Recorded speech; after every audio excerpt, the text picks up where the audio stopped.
Bien sûr que je suis sûre. Ça marche pas. Putain. Go against kind of a journey of a female who desperately wants to grow up, and then she kind of ends up. It's kind of like one of those arcs that goes all right in a circle, and she kind of ends up exactly where she is, but of course with a lot of memories and a lot of experience along the way. So it's kind of like a film from my perspective of like, don't grow up quite yet because growing up sucks, right? So, Carlos Grader. Who among us cannot relate to the desire to blow off algebra class? I actually kind of liked it, but I just need Excellent performances, particularly the girl playing Clara's. Those two, they carried the film on those two performances, and that was really good. The story, of course, they're not ready to make their breakaway, so their attempt at a breakaway is doomed to failure.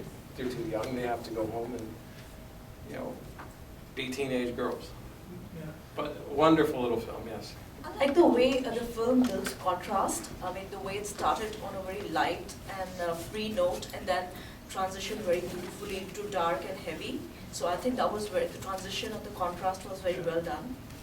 Yeah, cool. Yeah, it's like, but it like serves as a theme of the film, the way it was designed cinematically. Yeah, kind of a really cool film.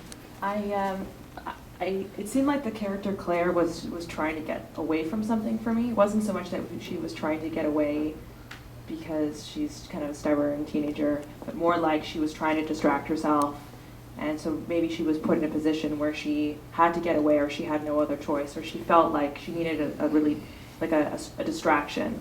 And that she kind of brought her friend along and thought it was going to work out. And then like that part where she was kind of wandering through a field was really stressful for me to watch because I felt like there was a level of desperation, right? And obviously she ended up kind of where she started, but it made me think more about, you know, what was her thought process that put her into that position. And so maybe, you know, her friend would think, oh, she's just a party girl, or people would judge her for the way that she was kind of acting out. But I thought that there might be some reason why she was kind of put in that position in the first place, and therefore was trying to distract herself. So. I really like the concept. I like how Claire, she's like trying to get away from the system that we put in like day-to-day life, and we like plan everything and just doing our routine. And once in a while, you just have to like go and do something you like want to do for yourself. And that's what I feel like she was trying to do, even though it was like stupid at some points. But like she was making her own destiny. And then she come back to the system anyways. I don't think that that was a failure. That all travel was a failure. They understand a really important lesson, that you need to know where to go to start the journey. That's a great point. And just to go back to your point there, it's almost like if she was in that survival mode that she had to get away, she would have stayed in the car, the hitchhiker's car. Because she had no other choice but to do that. But because she left the car, it seemed like it was more maybe a superficial reason why.